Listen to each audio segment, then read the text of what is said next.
Hey everybody, welcome to BODS Mayhem Hour. I'm your host, John the Bod, aka the Bod Father. I have an awesome interview set up for you guys this evening. I just can't believe this guy's doing this interview with me, and I'm really honored to have him on here. He is the metal man, the metal maniac as I call him, because you don't see anybody else playing bass as hard as this guy does. Everybody knows him, Mr. Jason Newsted. Man, how are you doing? What's happening? Hey man, thanks for having me. Not a problem. Thank you for doing this. I know, like I said earlier, you're busy and taking time out to do this, but man, how excited are you about this new EP that you got out?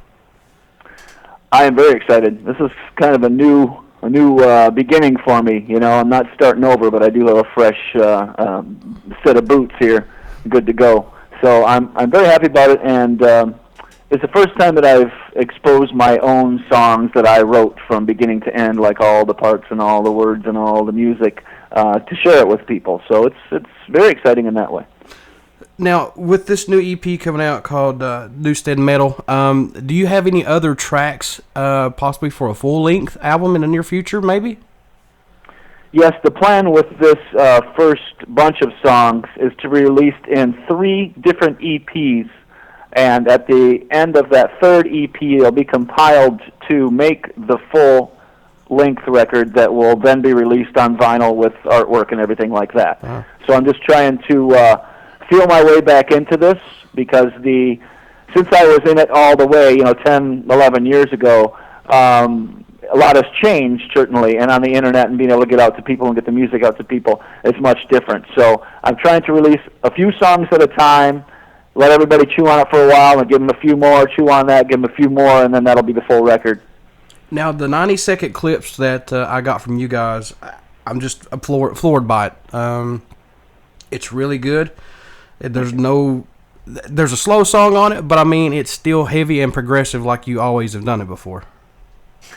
Yeah, there's stuff, not everything is super fast, but it is all heavy. Right. And each song, I don't think anyone goes just slow all the time. There's some that pick up in the middle and have different spots like that. But it's old school heavy metal music. That's all there is to it. It only can be what I am, old school metal. Let's talk about Newsted and the group that you got right now, Jason. Who else is in the band with you other than yourself? Okay, so on the drums is a guy named Jesus Mendez Jr., and he's been a friend of mine for about 15 years. He worked as a local road crew guy for Metallica here in California. Then he was the drum tech on the Echo Brain tour. So we've been making music together for about 10 or 11 years in the Chop House. And he brought in another cat named Jesse Farnsworth, who's also he's from Connecticut, but he's out in California now. And he plays all instruments. Actually, we switch back and forth on guitar and bass throughout the recordings and live. So it's those 2 guys and me that make the recordings up, the 3 of us, and then live-wise, it's going to be a 4-piece band. And I have the 4th member chosen, but I'm not going to reveal that yet.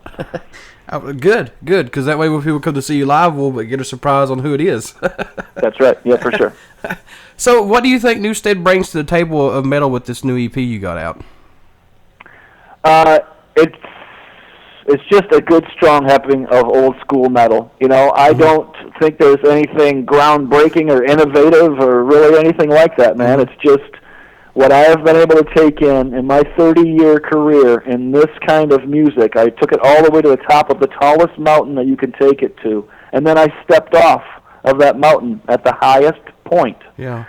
And so I've been able to take all of this in to the people I've met, the musicians I've played with, hundreds of musicians of all different styles, until I get to this place to be able to offer these songs, for my listening of soul music and even hip-hop music and all that, to form it with my metal, to have groovy music that's still super heavy. And so that's what it is. It's old school metal that's written by someone from a very exclusive club. Oh yeah, definitely. And I've, like I said, I've been a huge fan of yours for a long time, and I'm glad to see you back out, man. I'm glad to see you still doing what you always used to do. Honestly. Yeah, thank you, man. Now, let's talk about your influences. Who were some of your influences coming up? My main teachers have always been the same. So Black Sabbath and Rush and the original Ted Nugent band with Derek St. Holmes and Rob Grange on bass. He was one of my teachers, unsung hero teachers. AC/DC early on was a big influence. UFO, a lot of that stuff like that. But I would say Black Sabbath is number one, and then Motorhead is number two. Nice. Now, have you played any of these songs live that's on a new EP, just in a little show or anything around San Francisco or California, wherever you're at right now? Have you done any of these live for some of the fans to react to it? No, we have not. We just finished, actually, the third batch of songs about 15 days ago in the studio. So we're getting all of that together to be able to release them in time like we were speaking of. Mm-hmm. And now that the music has been being played for about a week out in the world, everybody's able to hear the entire single of Soldier Head. The calls have been coming in from agents and managers and promoters and everything trying to get us to do some shows. So the grand plan is to go and play wherever we possibly can. Mm-hmm. My quest is still the same as it always was, from Blossom Days to Metallica to Bloodbath to whoever. It's still that I want to share my music with whoever wants to share it. Take right. it to anywhere in the world that will let us play that kind of music. Acousticized rock and roll isn't allowed everywhere in the world, but where it is, I want to do it. And I've done pretty good with Metallica. We've played in a lot of places that never allowed it before, and I want to keep doing that.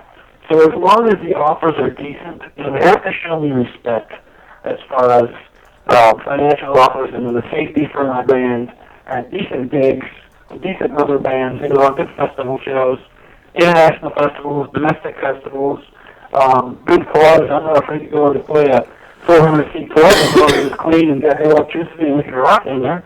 I'm not scared of any of that. So I'll play at a smaller place, a bigger place, a giant place. Doesn't matter. Never has mattered, really. As long as the people want to hear it. Oh yeah, definitely.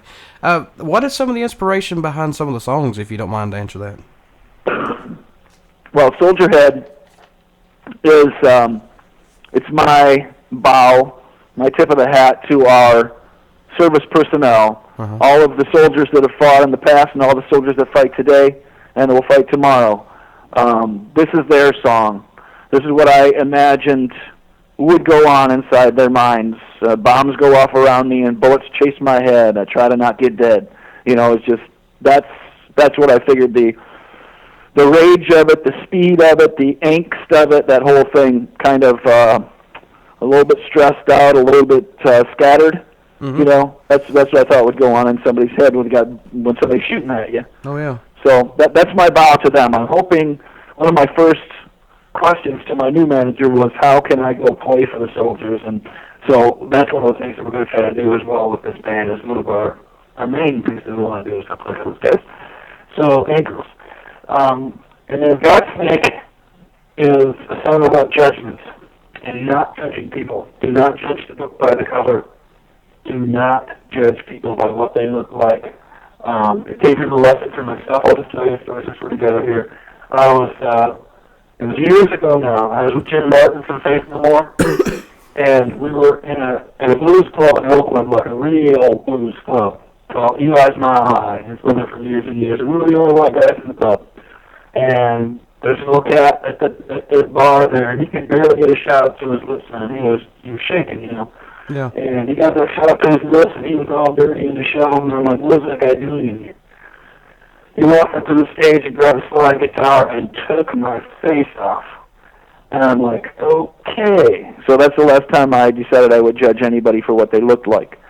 Mm-hmm. And that's what the song Godsnake is about. Don't judge people. Yeah, exactly. And then King of the Underdogs is a couple of different things can be read depending on how you translate it. Mm-hmm. It could be like the tallest midget, like who's the best of the worst, King of the Underdogs, who was expected, like an underdog, but the best of those guys, the guy that maybe has the chance to rise above, even though he's, that kind of thing. Yeah. So that's how that one goes. And the Skyscraper is a little bit older of a song and more to the stoner metal, riffy, old-school American hard rock guitar stuff. And that's actually addressing terrorism stuff. You have to read through the lyrics, and you'll figure that out. The lyrics this time, I've been working on lyrics for many, many, many, many years. Mm-hmm. And these ones I am really, really proud of. I'm super excited for people to see what I've got lyric-wise to go along with the music. The lyrics are as good as the music for sure. No wasted words, no fodder. Every word means something. Now, when you pre-order this, the EP from you, it's called Metal EP. You get a handwritten lyrics by you, correct? Yeah, they're ones that I wrote down, and then they'll send them to you digitally. That's right. Right. Yep. And you guys can pick us up at iTunes.com. I would suggest anybody who's a fan of Jason Newsted to go pick this up. Like I said, I pre-ordered it. Always support them, guys. Anybody and everybody, support them. I mean, it's just like $3-4, something like that, to get it. I mean, it's worth getting. Trust me.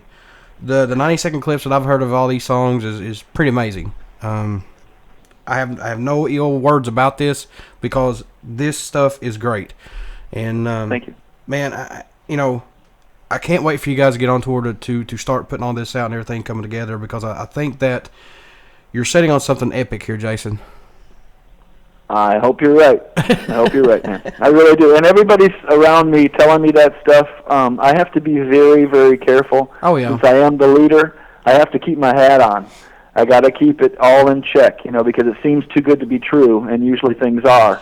Yeah. And so I just I want to keep it real cool and let the foundation build brick by brick, very, very solid. I want to make my decisions right. I don't want to put my band guys in any kind of weird circumstances or anything like that. It just has to be in the right place at the right time. If we get to do 2 shows over there, 5 shows over there, 10 shows over there, whatever happens, it has to be right. Yeah. And all I know is that I'm going to go out and do everything I've got. That's all I know, man. That's all I know. And if people that are sharing with me, will make me happy. That's it. And I'm just going to go for it. That's all I can do. Right. Now, do you think that some of the music-wise, especially metal, has lost its way from the old thrash, the way the way it used to be, heavy and in your face? Do you think some of it's kind of just gotten lost out in the wide open spaces, pretty much? It's hard for certain styles or genres of music not to get watered down if they last a long time. Right. You know what I mean? There's going to be certain derivatives of things, and then our purists will always be what they are, and they'll always have the cream that rises to the top, and those are the kings and everything like that. But if a style hangs around long enough, it can get ruined on the edges for sure. So I always tell people to keep one black boot in what you always have loved, the old school or whatever you know are your teachers and your favorite bands. But don't be afraid to put that other shoe out there and test the water for the things that sound halfway decent, because even though there's so many more bands to choose from, and that means there's that much more crap as well, because, it's fodder, that's what's going to happen. Yeah. There are still the cream of the crop. Mm-hmm. There still are the Mastodons and the Sword and these bands that are really tough and that have great musicianship and great tonalities and cool songs and stuff. There are those handful that are out there. So a lot of the stuff I don't agree with. I don't agree with the Cookie Monster vocal that much anymore. Venom did that the best, and nobody's ever done it since. Venom and Motorhead, nobody can ever beat that vocal the way they did it. So, that's just what it is. But I do think that there's always room for growth and innovation. There are bands like Muse, they're not the heaviest band. They can be heavy, but they're not always heavy. They're not considered a heavy metal band, but they're still innovative. And there's still things that can be made interesting with our style. My thing is just to keep it true. I'm not trying to pretend to be anything new, fancy, or otherwise. It's just what old school metal, that's what it is. It's not, people say you heard it before. Yeah, you might have. You might have heard it on a Metallica record. You might have heard something that sounds like it on a Metal Church record. You might have heard something that sounds like a Testament record or whatever. But just because it's good, all those bands just mean they're good. Yeah. All right, I got one last question here for you. This is to do with the 91 Monsters of Rock tour in Moscow. I want to know how that was for you playing that show, because I think that this is the first time that a huge concert took place in that region. Mm-hmm. The first one in that kind of way, for sure. In the 80s, they had taken over a thing like Rock and Peace, where it was, Ozzy and Motley Crue, or some silly thing like that, but it was considerably different. On this one that we did there, we were invited by the Prime Minister of Russia to come and play for the kids. They had stood up, the youth had stood up to the tanks of the coup in Russia, and the government asked the youth what they wanted in reward or return for standing up to the tanks, and they said, we want American rock and roll. We want Guns N' Roses and Metallica. And we were on tour with AC/DC in the Eastern Bloc at that time. So Time Warner sent a plane over for us. We got on the plane with everybody, all the band members in Blue Green, and flew over there and rocked everybody. It didn't, we didn't get paid or anything like that. It was just to do it because of the magnitude of the thing. Oh my God, we were making peace with our noise, man. Think about that. We were ensuring peace with our loudness. Yeah. It was the probably the whenever anybody asks me to point out one show, that's the show I point out. It was the most surreal thing that I've done as far as music concert stuff goes. It was like another planet, absolutely another planet. And by the time AC/DC went on that night, I think there was probably 700,000 or 800,000 people on that field. And that is a lot of people. Jeez, man. I mean, I could just imagine you guys standing on stage seeing nothing but sea of people and on and on and on. For sure. It's like, at the 8,500, what, 500,000 or 600,000 people come there each year, right? Yeah. Just think about that converging on one field, like an open airfield. That many people in one place. Jeez. It's like Indy 500 just put on one field. Yeah. Wow. Pretty crazy. Jeez. But, I mean, you were part of a historic move, dude, I mean... No question. That was history being made for sure. And like the ambassadorship of metal, we take the metal around the world to show everybody that it's okay, that it can make people happy. Yeah. Even though it's like ugly, scary music that sings about unsavory things sometimes, it can bring a lot more smiles than frowns, I guarantee you that. Oh, yeah. Jason, I want to thank you so much for being on the show this evening. How can people get a hold of you just to say, hey, man, we support you, and how can we get your EP? Okay, so we got a few different things. We got newstedheavymetal.com is the main thing where you can check out all of the stuff, the store and all the other things. And then Jason C. Newsted on Twitter, Jason Newsted on Facebook. And I go every night. I go on for 1 hour and a half to answer people. So if anybody wants to send a question on Facebook or any of those places, ask me something interesting, I'll make sure to get back to you. Thanks, everybody, for listening to this interview. This has been an honor for me to interview this man. He was part of Metallica plus Flotsam and Jetsam when he's doing Newsted. He's been a huge influence on my life with music-wise. To me, he was Metallica. I'm sorry, Jason, but you're still part of them to me. And I love hearing the old music, and plus this new stuff you got out. So congratulations, and I hope everything works out for you, brother. Thank you very much for those words, man. And we're all a part of Metallica. We always will be. And we're just moving forward now and carrying on with the next chapter of things. And it's going to be loud and fun and heavy, and I hope to see everybody out there when I come down to Kentucky. Exactly. Exactly. Hey, man, you care to do a promo for my show, and I'll let you out of here? Sure, man. Just say, this is Jason Newsted, and you're listening to BODS Mayhem Hour. Right, the BOD Father. That's right, brother. Right. All right, you ready? Yeah. Howdy, hi, friends and neighbors. What's happening? It's Jason Newsted here. You're listening to the BOD Father on Mayhem Hour. Check it out. Thank you so much. Everybody, Jason Newsted, go get his EP. It's coming out here January the 8th, which is Tuesday. And I'm telling you, if you don't like it, then come tell me. All right? But I guarantee you're going to but I guarantee you're going to love it. And stick around for more music. Go play some stuff from Jason, and you only hear this on Uber City Radio and BODS Mayhem Hour. Thanks, everybody.